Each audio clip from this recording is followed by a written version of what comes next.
Imagine a scenario for a second. Just, think about everything you've been taught about human history. Right, the standard timeline. Yeah, exactly. You know the timeline. You've seen the charts in biology class. I mean, we all have. Oh yeah, the classic progression. Right. The deep time, the slow, agonizing trickle of evolution over millions of years, the existence of entirely different cavemen species branching off. Migrating out of Africa. Exactly, migrating and then eventually dying out or just being outcompeted by us. But what if you were presented with an argument that all of that is actually, well, that it's a completely misread calendar? It's a pretty wild thought. It is. What if the incredible, vibrant diversity of the human race that you see around you today, didn't actually take tens of thousands of years to develop? What if it exploded into existence in just a few centuries following a planetary catastrophe? It is a totally radical reframing of literally everything we think we know about our past. Mhm. And the fascinating thing about exploring a theory like this is that it requires us to look at the exact same physical evidence, right? The exact same fossils in the ground. The same bones. Exactly. The same bones, the exact same genomic data in our cells, the same geographical anomalies on the map. And it asks if we've just been, forcing all of those facts into the wrong interpretive box. And that is exactly the mission of our deep dive today. Welcome to the show, everyone. We are going to be looking at a highly unconventional framework today.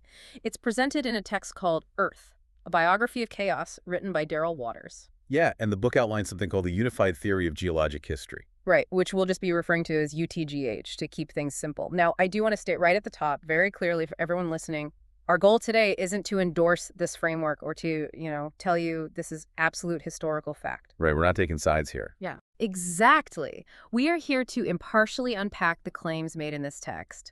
We're going to explore how Waters builds his argument, map out his proposed human dispersion, chronologically and geographically, and just, see how he attempts to answer some of the biggest mysteries in anthropology. Which honestly is a massive undertaking. It really is. We are going to be starting with a proposed central point, which in this text is Noah and his family. Okay. And then working outward in concentric circles, we will be looking at how the UTGH framework attempts to explain the rapid physical adaptations of completely disparate human populations. We're talking about the mechanisms behind everything here, right? Oh, absolutely. Everything from skin pigmentation and hair texture to skeletal structure and actual physical dimensions. Right, and we won't just be taking this at face value. We really need to compare Waters' answers against the mainstream uniformitarian explanations. Because Waters makes some incredibly bold claims. Very bold.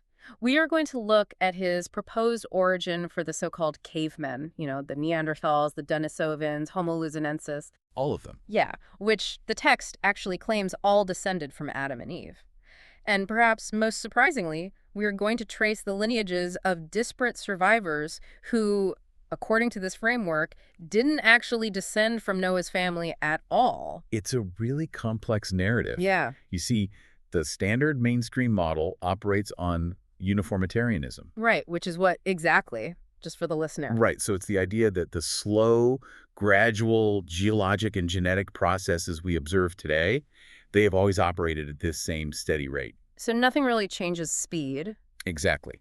Therefore, vast changes require vast amounts of time, millions of years. But the UTGH framework operates on catastrophism. Okay. It argues that massive, sudden global trauma radically altered the environment, which then forced biological changes at a speed that mainstream science would consider, impossible. Okay, let's unpack this for a second. If the mainstream model is like watching a slow-motion video of human history where you barely notice the changes frame by frame. Like watching paint dry. Exactly. Then the UTGH model is like watching a hyperspeed time-lapse of a global family reunion and this massive, rapid biological reconstruction. That's a great way to put it. But to even wrap our heads around how this time-lapse is supposed to work, the text insists we have to start before the catastrophe, right? We have to look at the biological state of the very first humans. That's the foundational premise here. To understand this proposed rapid dispersion, you have to completely discard the mainstream idea that human diversity had to be built from scratch over millennia through random genetic mutations. Okay, so throw that out. Right, throw it out. Instead, the UTGH framework asks you to look at a concept it calls a front-loaded genome. A front-loaded genome. Yeah. According to Waters' text, human history begins with Adam and Eve, with Adam's creation dated by this specific framework to approximately 5607 BC. 56607 BC, okay. But the critical concept for our purposes today isn't just that specific date. What is it then? It's the biological condition of that founding population. The claim is that their original genome was entirely front-loaded. Hold on, let me stop you right there. A front-loaded genome. Walk me through what that actually means, biologically speaking, in the context of this pre-flood world. Because, I mean, the text paints a picture of an Earth that looks wildly different from the one outside our windows right now. Oh, completely different. So how does the environment tie into this, this pristine DNA? It's a crucial connection in his theory. The UTGH framework describes a pre-flood world characterized by a much, much denser atmosphere. How dense are we talking? We're talking perhaps 1.5 to 2 times our current atmospheric pressure at sea level. Wow. Yeah. The text proposes elevated oxygen and carbon dioxide levels, and most importantly, it argues for massive UV shielding and severely reduced cosmic radiation. Okay, and why was it so shielded? Well, this is supposedly due to a subcrustal water layer that amplified the Earth's geomagnetic field and that worked alongside a thicker, more protective atmospheric canopy. Okay, I have to play devil's advocate here for the listener. Yeah, sure. Go for it. Why does atmospheric pressure or, UV shielding even matter to human genetics? Like, what does a denser atmosphere have to do with DNA? It actually matters a lot. In our current modern world, ultraviolet radiation from the sun, along with background cosmic radiation, is one of the primary drivers of cellular aging, telomere degradation, and actual DNA damage. Really? Just from walking outside? Yeah, every time you go outside, UV radiation can literally break the bonds in your DNA. It creates what biologists call thymine dimers. Okay. Now, our cells have these incredible mechanisms to constantly repair the structural damage, like nucleotide excision repair, but it's an arms race. Right, your body is constantly fighting it. Exactly. And when that repair capacity is exceeded over time, the damage accumulates as permanent mutations. Ah, I see. And some of those mutations occur in our germline cells, the sperm and the egg, and those are passed down across generations. So it's compounding. Yes, it's a generational corrupting force. It basically introduces noise into the genetic signal. So we are essentially constantly accumulating genetic rust. Generation after generation, we are losing information or corrupting the code. That is precisely the argument Waters is making. But in his proposed pre-flood world, with UV attenuated to just a mere fraction of current surface levels and a much stronger magnetic field deflecting those cosmic rays. Rust isn't happening. Right. This generational degradation mechanism was operating at minimal intensity, almost zero. Wow. The text argues that this means the founding population didn't just live longer, though it does claim they lived for centuries, but that they carried the entire latent genetic potential for all human diversity without the genetic degradation or that rust we just talked about. So it was just perfect. The DNA was pristine. It contained the maximum adaptive range of the humankind, completely intact and ready to be expressed. Okay, so if I'm understanding this theory correctly, the original human genome wasn't this blank canvas waiting to be painted over hundreds of thousands of years with random lucky mutations. No, not at all. It was more like a master Swiss Army knife. Yes, great analogy. Like all the tools, every single trait needed to survive in the Arctic or the equator or a high-altitude mountain, they were already inside the DNA. All of it. You didn't have to wait to evolve a new tool. You just had to pull out the right one when the environment suddenly demanded it. That is exactly how the framework presents it. Mainstream science argues that human variation, like skin color, height, bone density, metabolic rates, that all of that requires thousands of generations of random genetic mutations. Because you're waiting on chance. Right. You have to wait for a mutation to occur, and then natural selection has to slowly favor that mutation, allowing those individuals to outbreed the others, gradually shifting the whole population. Which takes forever. Mathematically, it requires deep time. But UTGH argues that this variation was already present in the genome as latent potential. It was just waiting to be triggered by severe environmental stress. And this brings us to a biological mechanism that actually exists today, right? Epigenetics. Yes, epigenetic expression. And I want to be clear, this is a very real, well-documented field of biology. Right. Epigenetics involves chemical modifications to DNA, like DNA methylation, that don't change the underlying genetic code. The letters stay the same. Exactly. The sequence of the letters doesn't change, but it changes how those genes are read by the body. They turn certain genes on and switch others off. Like volume knobs. Yes, perfect. The UTGH text argues that this front-loaded genome had a massive, highly responsive epigenetic capacity. The genes didn't need to mutate. Their expression merely shifted based on the environmental feedback. Okay, so to really understand how these latent tools in this genetic Swiss Army knife were triggered, the text argues we have to look at the very first major division of humanity, which happened before this global flood even occurred. Right, the early days. It talks about the two streams of early humanity. Walk me through the geography here, because the map Waters is using doesn't really look like our modern globe, does it? It doesn't. The framework relies on a supercontinent model for the pre-flood Earth. It's somewhat similar to the concept of Pangaea, but with a different topography. Okay.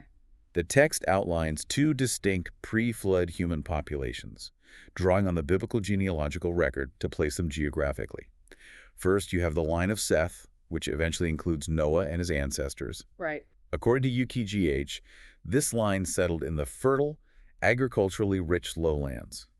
The framework identifies this area as the pre-flood equivalent of the Arabian Peninsula, which it posits was the geographic lush center of this supercontinent. So this is essentially a garden environment. It's warm, stable, rich soil, no extreme weather, heavily shielded by that thick atmosphere we talked about earlier. Exactly. It's a very low-stress environment.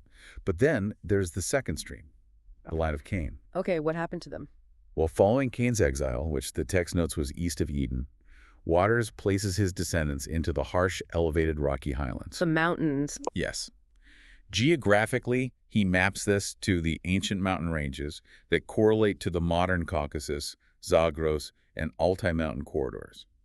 This population moved, or was forced, into much, much harder country. And this is where the theory says the environment immediately starts pulling out different tools from that front-loaded genome. Exactly. Because Cain's line is suddenly facing a completely different reality. They are dealing with extreme cold. They are at high altitude, so the air is thinner. They have a much greater physical demand just to survive the rocky terrain. It's a harsh life. So how does Waters claim their biology reacts to this? Because, I mean, mainstream science would say they'd need tens of thousands of years to adapt to all that. Waters argues their front-loaded genome responded rapidly, within just a few generations, through aggressive epigenetic expression. Just a few generations. Yeah. To survive the bitter cold, the genes dictating body mass and thoracic cavity size were upregulated.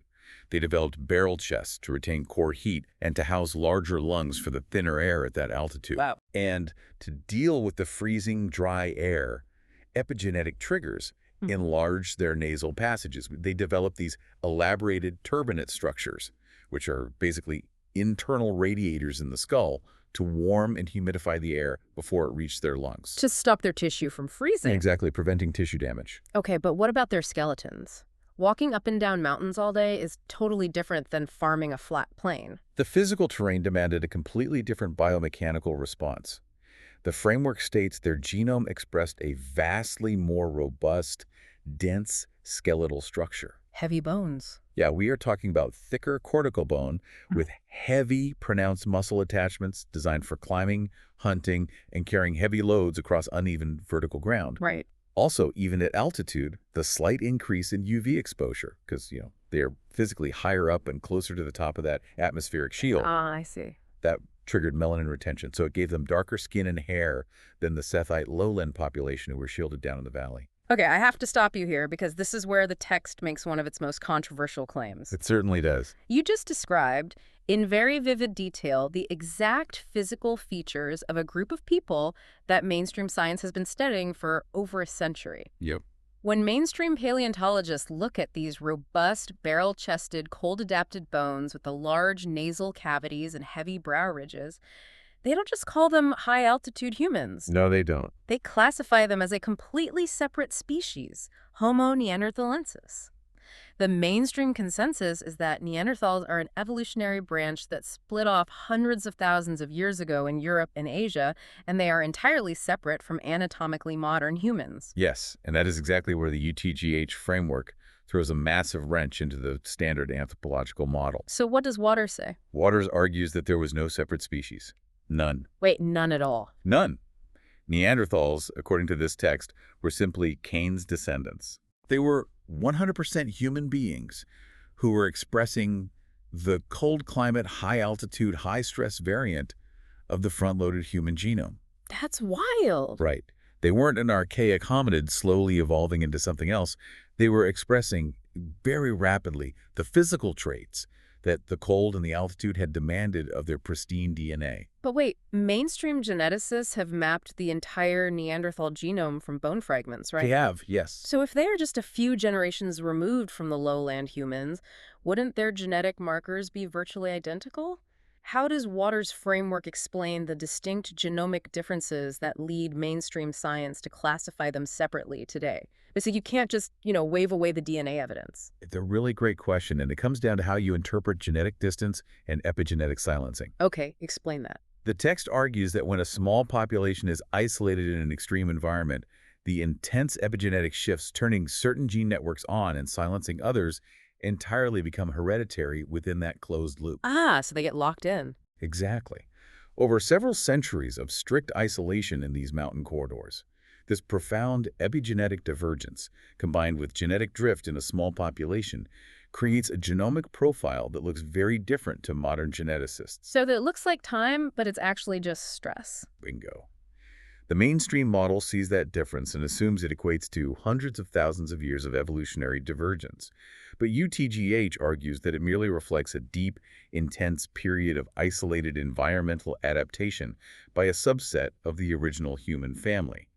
They were the highland expression of the exact same family tree. That completely upends the timeline. It shatters it. Because if we follow Waters' logic here, you have the lowland humans, what mainstream science would call anatomically modern humans, and the highland humans, the Neanderthals, living contemporaneously at the exact same time on the same pre-flood supercontinent. Side by side, just at different elevations. But then, according to the framework, everything comes to a violent halt. The rupture event. Right. At approximately 3298 BC, the world ends. The catastrophic global flood. Talk to me about the mechanics of this, because the text goes into heavy geologic detail here. It wasn't just a long rainstorm, was it? Not at all. It wasn't just rain. The UTGH framework describes a total geological and hydraulic catastrophe. It proposes that the event was initiated by a catastrophic rupture of the Earth's crust along what we now call the mid-ocean ridges, specifically starting in the Atlantic. Okay. This rupture released that massive, highly pressurized subcrustal water reservoir we mentioned earlier. Now, you mentioned the term supercritical water earlier when we were prepping for this. What exactly is that, and how does a continent supposedly hydroplane on it? Because honestly, that sounds like science fiction. It sounds extreme, I know, but supercritical water is a very real physical state. Okay, how does it work? When water is subjected to immense pressure and high temperature deep within the Earth's crust, it reaches a state where it is neither a true liquid nor a true gas. There's something else. Yeah, it has the density of a liquid, but the permeability and viscosity of a gas. It's incredibly volatile. Oh, wow. Waters argues that when the crust fractured, this supercritical water exploded upward with unimaginable kinetic energy. Like a planetary bomb. Essentially, yes. It shattered the single supercontinent, and the resulting continental plates then literally slid or hydroplaned apart on a lubricating layer of this escaping supercritical water and magma. Moving fast, I assume? Moving at speeds of miles per hour, rather than the inches per year that standard plate tectonics suggests. So the oceans are boiling, the atmosphere is just choked with volcanic ash, massive tsunamis are scouring the land masses, and the pre-flood biosphere is entirely obliterated and buried under kilometers of sediment. Which the text claims became the fossil record we dig up today. Right, and in the middle of this apocalypse, the text details that Noah and his family, 8 people from the Sethite lowland line, survived this event on the Ark. Yes. The Ark eventually rides out the catastrophe and comes to rest on the mountains of Ararat. That is the central survival narrative. But as you dig deeper into the UTGH framework, it points out a geometric and geographic reality that feels like a massive twist in the story. What's the twist? Noah and his family were not the only survivors of this rupture event. Okay, I really need you to explain that, because the standard reading of this narrative is that everything on land died except what was on the boat. How does Waters justify other survivors? He uses simple topography and fluid dynamics. Okay. The flood, in this model, was a hydraulic catastrophe initiated at a specific point on the Earth's surface, the mid-ocean ridge. Right, the Atlantic rupture. Yeah. The water had to travel outward from those rupture zones, violently inundating the lowlands first. But if you were a population already living in the absolute highest, most remote, rocky mountain peaks of the supercontinent, far away from the initial fracture zones. You wouldn't get hit right away. Exactly. You wouldn't necessarily be instantly consumed. You would have elevation on your side. And as the continents hydroplaned and buckled, those mountains were actually thrust even higher. And who was already living in the highest, most rugged, remote, rocky terrain on the pre-flood planet? Cain's descendants, the high-altitude, cold-adapted people, the Neanderthals. So the text is arguing that Cain's line survived the global flood without a boat, just by being up high. Exactly. The framework posits that pockets of Cain's line survived because they were already deeply entrenched in the highest ranges, what would become the Zagros Mountains, the elevated Iranian Plateau, the Pamir Heights, and the Altai Mountains. That is fascinating. The water, while obviously catastrophic, simply didn't reach the absolute summits of their permanent high-altitude settlements before the tectonic upheaval began to create new ocean basins for the water to drain into. Wow. So when the floodwaters finally recede and a new shattered world emerges, you don't just have one surviving human lineage on Earth, you have two. You have the Ark survivors, and you have the scattered mountaintop survivors. Precisely. Okay, this is where the geography gets really wild, and it sets up what you called our first concentric circle of human dispersion. Right, the post-flood map. After the waters recede, the Ark lands in the mountains of Ararat. Now, if you look at a map, Ararat is right in the heart of the Caucasus region, basically the crossroads of Europe and Asia. A perfect starting point. Yeah. Noah's three sons, Shem, Ham, and Japheth and their wives, they step off this boat into a completely destroyed, radically altered, freezing world, and they have to start migrating outward to survive. And as we map this initial post-flood migration geographically, a fascinating picture emerges that UTGH claims perfectly aligns with modern anthropological anomalies. Okay, how so? The descendants of Noah begin moving outward from Ararat, following the natural, passable valleys and corridors of the post-flood landscape. But as they move westward into the Caucasus Mountains and eastward toward the Altai Mountain corridors, they don't step into an empty, lifeless world. Because the others survived. Right, and they certainly don't encounter alien, ape-like hominids, as standard science might suggest. They run right into their distant cousins. The highland survivors from Cain's line. Yes. The UTGH framework refers to this as the post-flood family reunion. I love that term. The Western Corridor, winding through the Caucasus and into Europe, held the surviving Neanderthal populations. Further east, along the Altai Mountain corridor in Asia, were the Denisovens. Let's define Denisovens for the listener for a second, because while most people know the word Neanderthal, Denisoven is a bit more obscure. Fair enough. Mainstream science identifies Denisovens as another entirely distinct archaic hominin species, right? Correct. The mainstream classification is based largely on fragmentary DNA recovered from a finger bone and a few teeth found in Denisovan Cave in the Altai Mountains of Siberia. Just a few pieces. Yeah, very fragmentary. Standard science views them as a sister group to Neanderthals that split off hundreds of thousands of years ago. But in the UTGH framework, Denisovans are simply the eastern branch of that exact same pre-flood highland Kenite community. Oh, I see. They were just another pocket of high-altitude survivors. I want the listener to just imagine the psychology of this moment from the perspective of Noah's grandchildren. It would be mind-blowing.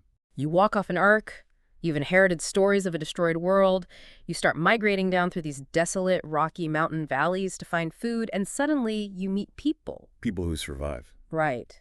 But they look distinctly different from you. They are incredibly robust. They have heavy brow ridges.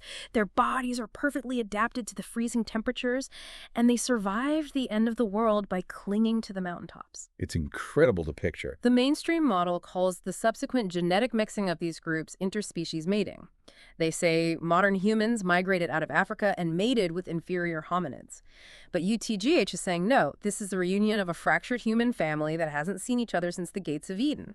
And what's truly fascinating here, and this is a core pillar of Waters' argument, is how precisely the modern genomic data aligns with this specific geographic prediction. How does it align? Over the last decade, mainstream genomics has confirmed that modern non-African populations have about 1 to 4% Neanderthal DNA, and modern Pacific and Asian populations carry Denisovan DNA. Right. I remember when that news broke, it totally shocked the scientific community because for decades, the consensus was that modern humans completely replaced Neanderthals without any interbreeding at all. Exactly. The standard model had to scramble to rewrite itself, creating these complex theories of multi-wave migrations out of Africa over tens of thousands of years to explain when and where this interbreeding happened. Just to make the math work. Right. But UTGH frames it entirely differently. It frames this genetic admixture as a geographic certainty based on the post-flood map. Because they had to walk right past them. Yes. As Noah's descendants migrated through these specific, unavoidable mountain corridors, they naturally reintegrated with these isolated family members. The prediction of the UTGH model is incredibly precise. Populations whose post-flood ancestors moved through the Western Caucasus corridor should carry elevated Neanderthal ancestry today. Okay. And populations whose ancestors moved through the Eastern Altai corridor should carry Denisoven ancestry today. And when you look at the DNA of people walking around today, how does it line up? The geographic inversion is exact. Really? Yes, modern European populations whose ancestors would have moved through the Western corridor have high Neanderthal DNA and virtually zero Denisovan DNA. Oh, wow. Conversely, Melanesian, Papuan, and certain Asian populations whose ancestors would have migrated through the Eastern corridor carry significant Denisovan DNA. The geography of the DNA today perfectly matches the proposed migration routes through those specific survivor territories. There's actually a specific archaeological find that the text highlights here, isn't there? A girl they found in a cave? Yes, it's an incredible piece of evidence. In Denisovan Cave itself, geneticists sequenced a bone fragment from a young girl, affectionately called Denny by the researcher. Honey, great. When they sequenced her genome, they were completely stunned.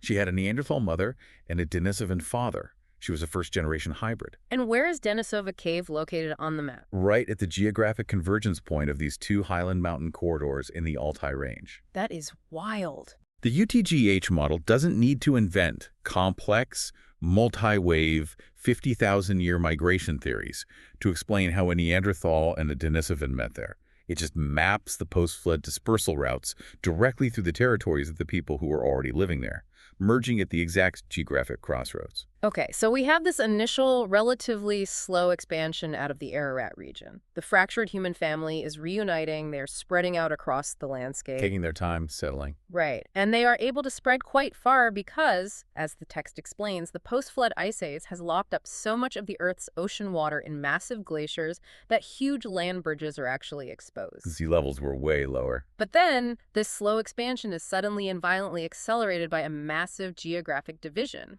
We are moving into our next phase of dispersion, which the text centers around a figure named Peleg. This brings us to a specific timestamp in the framework, approximately 531 years after the flood event. Okay, 531 years later. The biblical genealogical record notes something very brief, but highly specific, about the generation of Peleg.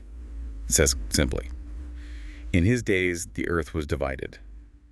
Now, traditionally, if you ask a theologian or a historian about Peleg, the standard interpretation views this purely as a linguistic and cultural division, right? Like the Tower of Babel. Yes, a confusion of languages that caused people to scatter. But Waters and the UTGH framework point to a literal, physical, geological division of the Earth itself. How does the text explain that? If we connect this text back to the bigger picture of the geological framework, the Earth at this point was still highly unstable. Right, the plates were still moving. The continental plates, which had violently hydroplaned apart during the rupture event, were still settling and shifting. But more importantly, we have to look at the post-flood ice age. What's going on with the ice? UTDH argues that the immediate post-flood world had incredibly hot oceans, heated by the subcrustal rupture and all that volcanism, and a very cold, ash-choked atmosphere. Hot water, cold air. Exactly. This creates massive evaporation and massive snowfall, instantly generating an ice age. But fast forward 500 years, the oceans have cooled down, the ash has finally cleared, and those massive continental glaciers are beginning to melt rapidly. And when thousands of feet of glacial ice covering the northern hemisphere melts rapidly, where does all that water go? It has to go into the ocean basins. Exactly. The UTGH framework states that sea levels rose catastrophically by roughly 120 to 130 meters, or about 400 feet, during this specific Peleg window. 400 feet is massive. To understand the impact of this, you have to look at the map of the early post-flood world.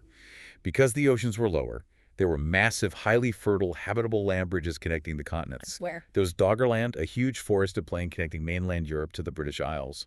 There was Beringia, a massive landmass connecting Asia to North America. Okay. And perhaps most significantly, there was the enormous Sunda Shelf in Southeast Asia, which connected what are now thousands of isolated islands into a single, contiguous, massive continent extending off of Asia.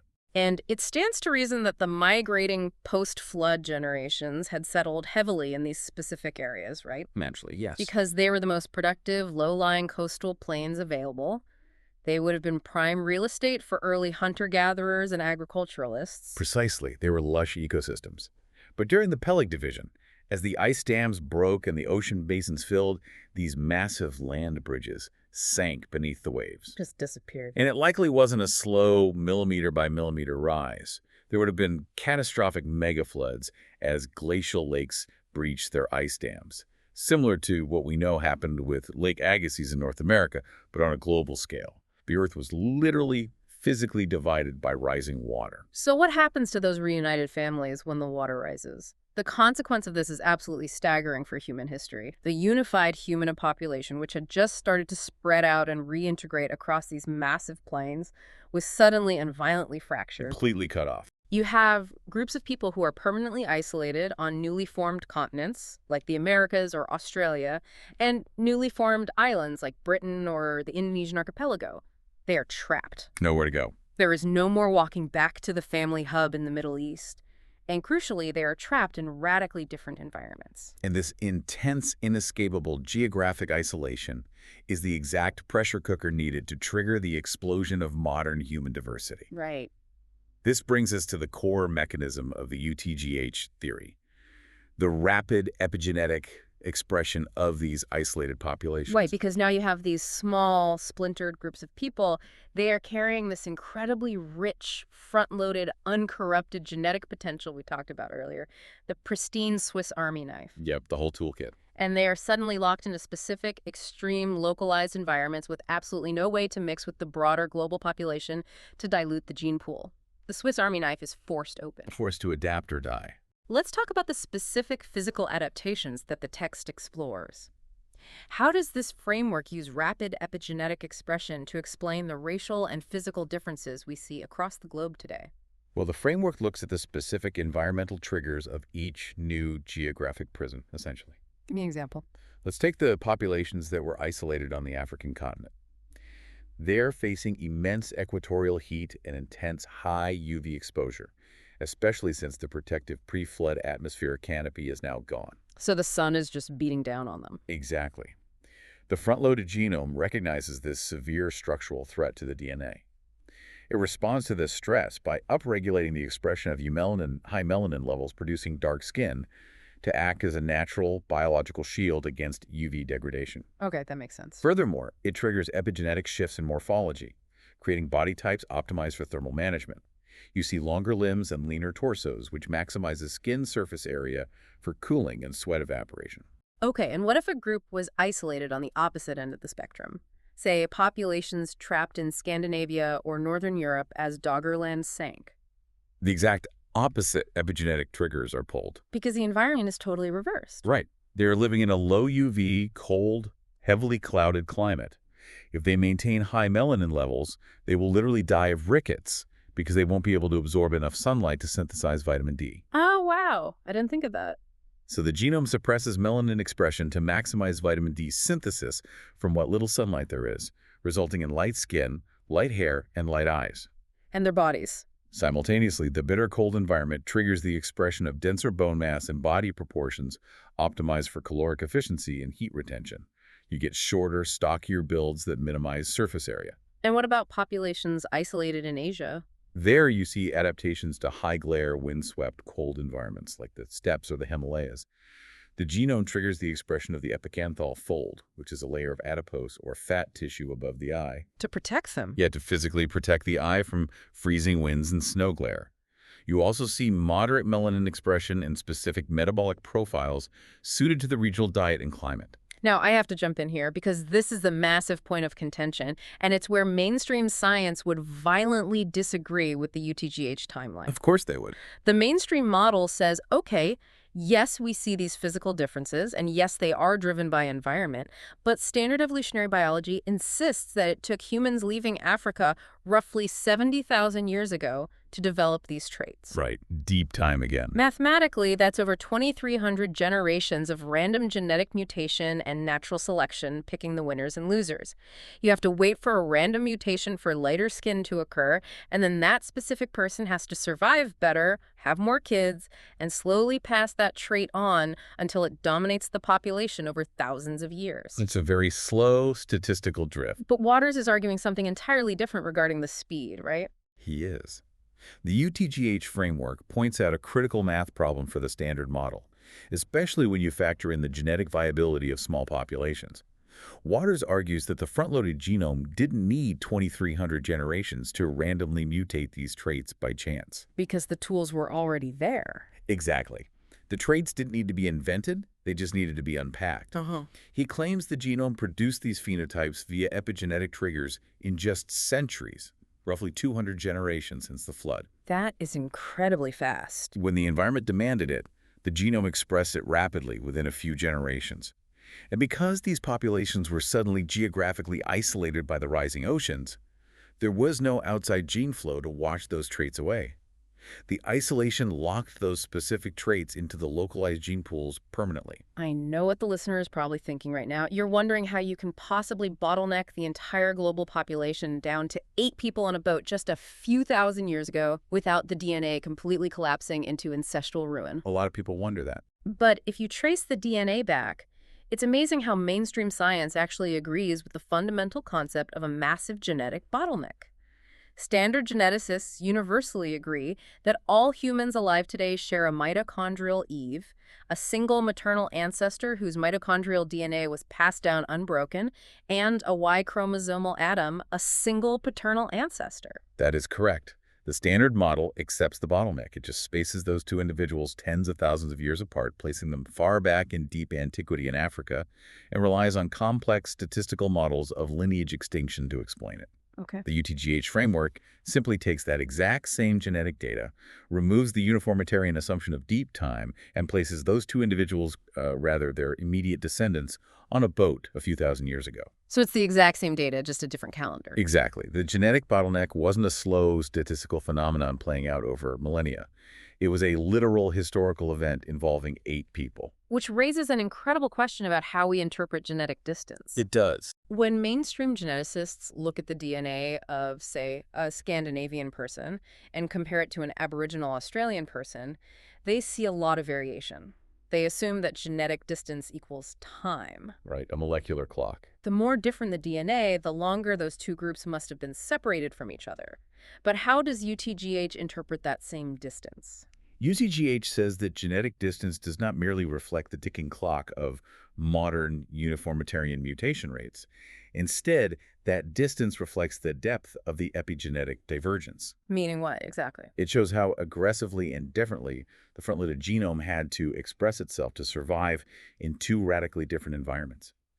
The extreme physical differences aren't a measure of how much time has passed, they are a measure of how hard the environment squeezed the genome. Wow, okay. So we have these human populations isolated by rising seas, rapidly adapting to new continents. But what happens when that isolation is pushed to the absolute extreme? The islands. When it's not just a massive continent you're trapped on, but a tiny resource-starved island. This brings us to, honestly, one of my favorite parts of this entire theory. The island effect and a discovery called Homo Luzuonensis. To understand this, we really had to zoom our geographic map in on the Philippine archipelago, specifically a site called Calao Cave on the island of Luzon. Right. In recent years, archaeologists digging in this cave found some incredibly strange bones.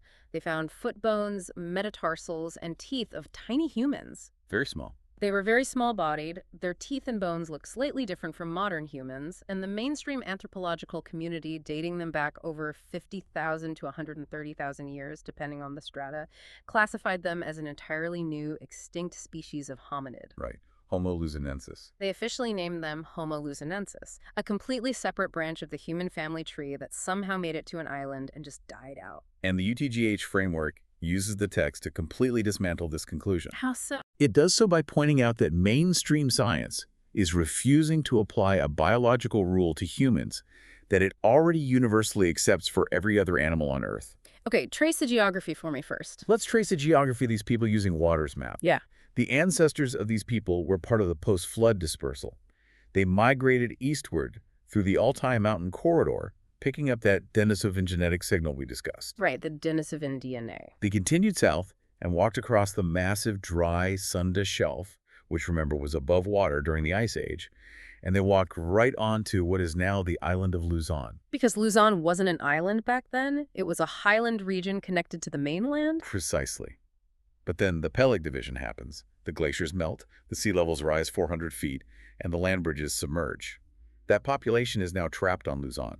Nowhere to go. They are isolated on an island with strictly limited flora and fauna. The carrying capacity of their environment just plummeted. And what does biology do when a large mammal is trapped on an island with limited food? It triggers a very well-documented, observable biological process called insular dwarfism, or Foster's rule. Insular dwarfism. When resources are scarce, large bodies require too many calories to maintain. The front-loaded genome, under severe resource constraint, adapts by shrinking the organism over a few generations. So they just got smaller. They literally shrank to survive. The framework argues adamantly that the bones in Cow Cave are not a new species of hominid, they're humans. Wow. They are the direct island-adapted ancestors of the modern Aita Negrito people of the Philippines who live there today. And the modern genomic data supports this link. Genetic testing has shown that the modern Aita Magbacon people carry the world's highest level of Denisoven DNA. That's a huge connection. The genetic line is continuous, from the Altai corridor across the Sunda Shelf right to the modern populations. This is where I have to point out a massive glaring contradiction in the mainstream model that Waters highlights in his text. On these exact same islands, in the Philippines, in Indonesia, on islands like Flores archaeologists have found the fossils of tiny extinct elephants. Yep, stegodons. Pygmy mammoths and stegodons. Mainstream science perfectly accepts that these elephants shrank because they were trapped on an island. They call it insular dwarfism, they write a paper on it, and the whole scientific community nods in agreement. Completely undisputed. But when they look at the human bones in the exact same cave, subjected to the exact same island environment, they suddenly abandon that biological rule. They declare the human bones must belong to a brand new, distinct species. It makes no sense. UTGH is just asking us to apply the exact same biological rule to both the elephant and the human. The island made the elephant small, and the island made the human small. It is a profound inconsistency in standard taxonomy, and it highlights how the UTGH framework uses one consistent mechanism, the environmentally responsive front-loaded genome, to explain what the standard model requires multiple ad hoc theories, imaginary migrations, and brand new species classifications to justify. Okay, this logic of extreme isolation, the idea that the deepest, most severe isolation creates the most distinct physical and genetic changes, brings us to the final outermost edge of human dispersion in this theory. The far edges of the map. And this part of the text really blew my mind because we are talking about people who, according to Waters' framework, were never on Noah's Ark at all. Yes, we are looking at the deepest, most isolated human populations on Earth today. We are talking about the Aboriginal Australians, the highland tribes of Papua New Guinea, and the deep, uncontacted Amazonian tribes in South America. When mainstream geneticists test the DNA of these specific populations, they find the most deeply divergent genetic lineages on the planet. Their DNA looks incredibly distinct from European or Asian or African populations. Very distinct. The standard model looks at that deep divergence and says, aha, this means they are incredibly ancient. They must have branched off from the rest of humanity tens of thousands of years earlier than everyone else. But the UTGH framework flips that interpretation entirely on its head. It argues that this deep genetic divergence is a survival signal, not an origin signal. Okay, walk us through the hydrodynamics of that survival. If the entire world flooded and they weren't on the boat with Noah, how did they survive? We talked about Cain's line surviving in the Middle Eastern mountains, but Australia and South America are a long way from the Middle East. To answer that, we have to look again at the mechanics of the flood event itself, as described by UTGH. The text proposes the flood was initiated by a catastrophic rupture along the mid-ocean ridge, primarily starting in the Atlantic Ocean. Right. This sent unimaginable high-velocity water surging across the continents from that central point. But fluid dynamics dictates that the inundation was not perfectly uniform in the first hours or days. Right, water takes time to travel, even massive tsunamis. Exactly. If you were a pre-flood population situated in the absolute highest, most remote rocky highlands on the far side of the globe, places like the towering Andes in South America, or the massive highland spine of Papua New Guinea, or the remote elevated interiors of the Australian landmass, Places really far away. and you were at the absolute maximum geographic distance from the Atlantic rupture point, you had time and you had elevation. So these groups survived the initial inundations simply by being as far away and as high up as geographically possible when the crust broke. Yes. They didn't descend from Noah. They didn't come off the Ark in the Middle East and walk all the way to South America. They were pre-Ararat survivor lineages. They were already there. Yes. They survived on the absolute outer edges of the catastrophe. And because they survived in these incredibly remote locations and were subsequently cut off by rising sea levels during the Peleg Division when the oceans finally filled, they experienced the most profound, unbroken geographic isolation of any human populations on Earth. So while Noah's descendants were mixing and migrating in the center of the map, these outer populations were entirely cut off. They never mixed with the Ark descendants. Exactly. Their front-loaded genomes adapted to their specific, isolated environments over thousands of years. And because there was absolutely no gene flow from the central Ark population to average out those traits or overwrite their DNA, their genetic divergence appears incredibly deep today. I see. The standard model misreads the depth of their geographic isolation as the depth of their temporal antiquity. This raises a massive question, and honestly, it's one of the most compelling pieces of cultural evidence that Waters presents in this entire deep dive. And the myths. If these populations were totally isolated, why do over 200 unconnected cultures globally, cultures scattered across every continent, completely isolated from one another for millennia, have a foundational myth about a great global flood? It is a statistical anomaly that mainstream anthropology struggles to explain. They usually argue for cultural diffusion, that a story started in Mesopotamia, like the Epic of Gilgamesh, and was slowly traded and whispered across the globe over thousands of years. But how does that work for uncontacted tribes? Exactly. How does a story trade across thousands of miles of open ocean to Aboriginal Australians or deep Amazonian tribes who had zero contact with the Middle East? It doesn't make sense. Or, alternatively, mainstream scholars argue that every culture just independently invented a story about a flood, because floods happen near rivers. But that doesn't explain the highly specific overlapping structural details in these myths. What kind of details? The divine warning, a massive vessel, or a desperate flight to a mountaintop, the preservation of specific animals, and the complete destruction of the old world. You see these exact motifs in the story of Manu in India, Deucalion in Greece, Nuyu in Hawaii, and Gunyu in China. UTGH says they didn't borrow the story from the Middle East. They didn't invent it independently as a metaphor. They lived it. They are the direct descendants of the isolated mountaintop survivors who watched the world drown from the outer edges. When the Aboriginal traditions of the Yolngu or the Yorta Yorta in Australia talk about a great water rising, consuming the land, and their ancestral country now being permanently beneath the sea, they aren't speaking metaphorically. They are just recounting history. The Chinese traditions, the South American traditions, they aren't echoing the book of Genesis. They're independent, localized witnesses to the exact same global catastrophe. It really is incredible to step back and look at how this framework attempts to tie the whole global dispersion together into a single cohesive narrative. It's a very tight framework. If we follow Waters' map, Noah and his family repopulate the center of the world.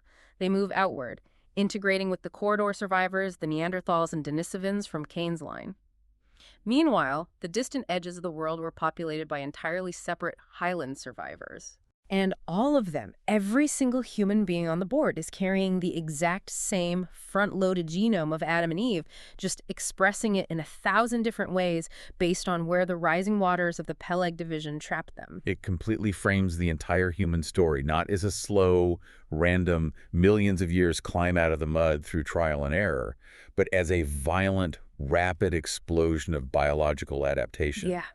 The diversity of the human race in this model is a testament to the sheer resilience and depth of that original genetic code when pushed to its absolute limits by a hostile, fractured planet.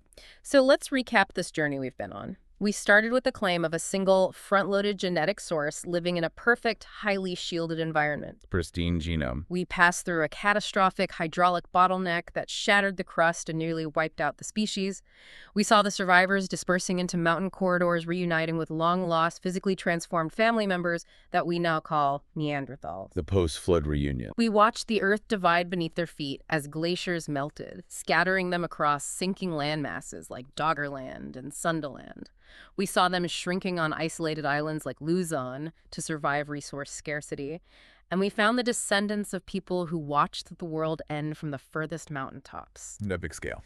It forces us to view what we call the dawn of civilization, not as our first tentative steps into building a world, but as a rapid, desperate reconstruction of a lost world. It's reconstruction, utilizing the shattered fragments of a pristine biology. Yeah. Just trying to survive in a much harsher reality. And that brings me to a final, slightly provocative thought I want to leave you with today. It's drawn directly from the source text's mention of giants. Ah, the giants. Now, we didn't touch on this heavily, but the text notes that the pre-flood genome's potential wasn't just about skin color or cold adaptation. It held the potential for massive physical size, which the text claims briefly expressed itself in post-flood giants recorded in various ancient texts. The Nephilim, the Anakim, Goliath. Waters argues this gigantism was a latent trait that briefly flared up before the potential totally degraded under the new, harsher atmospheric gravity and intense UV load of the post-flood world. Now, regardless of where you stand on the reality of giants, if you just follow the logic of the theory, Yeah, follow the logic. if the human genome originally held the latent potential for massive size, extreme cold adaptation, and incredibly diverse pigmentation, it forces you to wonder, what other incredible latent genetic traits are still sitting dormant in your DNA right now, completely unexpressed, simply because the world we live in today hasn't pushed you hard enough to use them? If the framework holds even a fraction of truth, we are walking around with the blueprints of a lost, far more capable world locked quietly inside ourselves. So the next time you look at a timeline of human history in a textbook or see a recreation of a Neanderthal in a museum, ask yourself, are you looking at a slow, millions of years march of random mutation? Or are you just looking at a misread calendar and the frozen evidence of the greatest, fastest, most desperate survival story ever told? Something to think about. Thanks for joining us on this deep dive.